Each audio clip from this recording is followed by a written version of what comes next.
What's up guys, and welcome to episode number 189 of Career Mode, and we start today's episode off starting off the new season. So we had pre-season in the last episode, we had all of the friendlies I think, plus a load of business, and this is the first competitive game of the season. It is a Community Shield. Of course we won the league and the FA Cup last season, so we have to take on second place in the league. That was Chelsea. Of course we finished top, and we won the FA Cup. We beat Liverpool in the FA Cup final, but the other Community Shield team, if the other team wins the league and the cup, is the second place in the league. I don't think I explained that very well, but I'm sure you know what I mean. But anyway, it's a really boring game.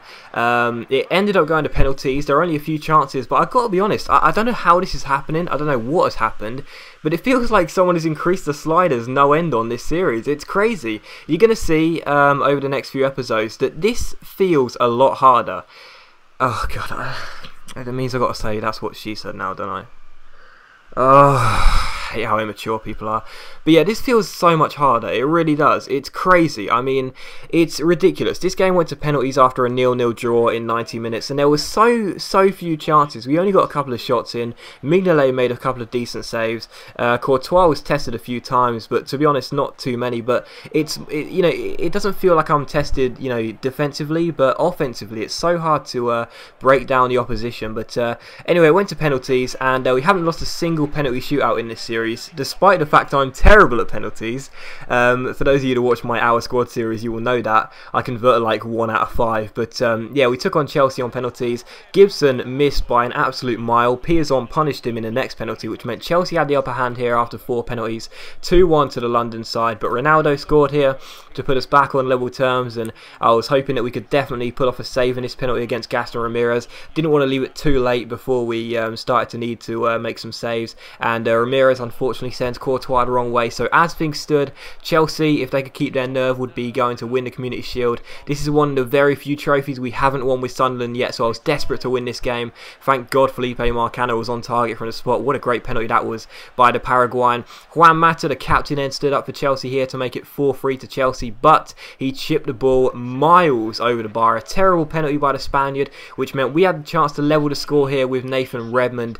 Redmond steps up here for Sunderland against Simon Mignolet and puts the ball into the back of the net. So that meant that this penalty had to be scored. It was Nathan Ake. Was it Nathan Ake? Yes, it was, for Chelsea. I can just see his kit number there. Had to score here for Chelsea, or else we would take the Community Shield. And Courtois pulls off his first save in this penalty shootout, and it is the most important one because it is the last one, and it means that we win the Community Shield. So fantastic for large parts of the game, and of course to the penalty shootout. It looked as though we may fail here to win this trophy, but we have won the Community Shield, and that means, prepare for a long list, we have won the FA Cup, the Europa League, the Community Shield, the League Cup, and I think is that everything? Oh, and the Copa Europe as well.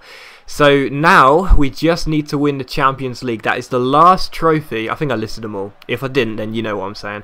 We only need to win the Champions League now with Sunderland. Win the Champions League with Sunderland, and we have won everything possible with this club. So here's hoping we can do that in this season, and that will be fantastic. After we've won the Champions League, the only thing left to do in the series is have an undefeated season. So yeah, I'm really pleased to win the Community Shield. It was a very, like I said, a very boring game, only a few chances, but it just feels so much harder now. I don't know why, but you'll see over the course of the next few games anyway what I'm talking about. But yeah, the Community Shield is ours. For the first time, Sunderland win this thing under us, and yeah, I mean, thank God, like seriously, you get one chance at most per season. I don't know why I just said that, because you get out of every tournament. You know what I'm trying to say, it comes around, it's quite rare to come around. You have to at least win either one of the FA Cup or the league, and with a club like Sunderland, despite the money and the side we have, that's not always going to be easy. So thankfully we've won it, and yeah, we've just got the Champions League to win now. Hopefully we can do that in this season. That will be our top priority. Forget winning the league, forget the FA Cup, the Capital One Cup and all that crap. All I want to do now is win the Champions League this season, and maybe next season we can have an undefeated season. So yeah, that's our main aim, the Champions League. We got to the semis last year before Dortmund knocked us out, so hopefully this year we can go 2 steps better and get to the final and win it. But anyway, we're still in the transfer window, and we're going for Jack Christie here.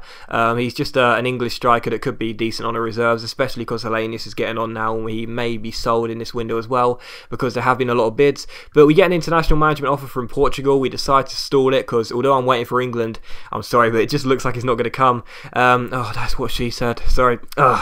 Anyway, we also hire a scout here. It's the 3rd and final scout, so the missing piece of the jigsaw has been found, and we now have 3 scouts that are 5-star experience and judgment. That's what we've been waiting for, and once he arrives, we will send all 3 out to different countries.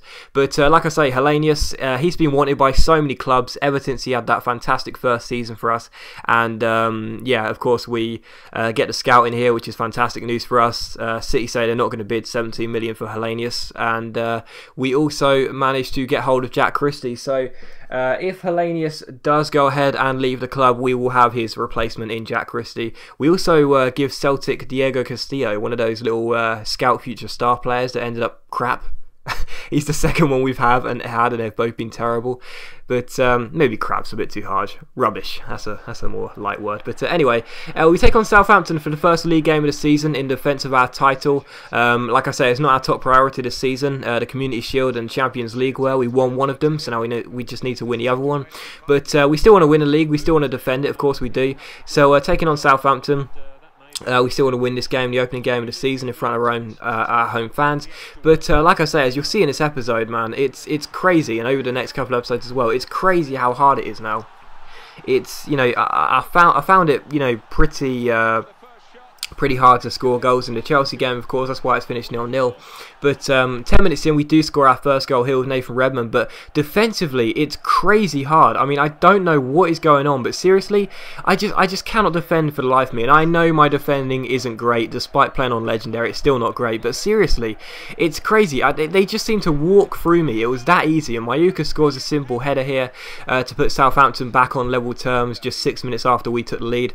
But 8 minutes after Southampton levelled it again, Kaglar Yelen found Nathan Redmond. Redmond went down the right hand side here for us, and it was a simple cut across the face of goal for Felipe Marcano. And Marcano now wearing the number 8 shirt. Of course, we signed him on a permanent deal now. He'll be our new number 8. He puts the ball into the back of the net to make it Sunderland 2, Southampton 1. But like I say, it was hard to score goals in the game against Chelsea, but it was, you know, relatively easy here against Southampton, of course. A much weaker side with a weaker defence. But Marcano comes through here, and just my luck, I score a fantastic skill goal. Well, not a skill goal, but a fantastic run from Marcano anyway. He puts the ball into the back of the net, and I don't know, he's like Kurt Zuma's brother, I don't know. He pulls on the shirt of Marcano, and despite the ball finding the back of the net, the referee gives a penalty. So Marcano was denied a goal, but he was only denied a goal for a few seconds because he took the penalty and he scored it. So Marcano makes it 3-1, so that goal being disallowed didn't really matter in the end. Sunderland 3, Southampton 1, but like I say, it's just crazy hard to defend this season. I don't know why. The AI just seems to completely walk past me on every single attack, and Henry Lansbury comes through here and fires the ball into the bottom corner to make it Sunderland 3, Southampton 2. The Saints back in the game here with Lansbury's goal, but unfortunately for them, that is how the game finished. So yeah, you know, conceding 2 goals at home to Southampton, that shouldn't really be happening. I mean, no disrespect, but they're a bottom of the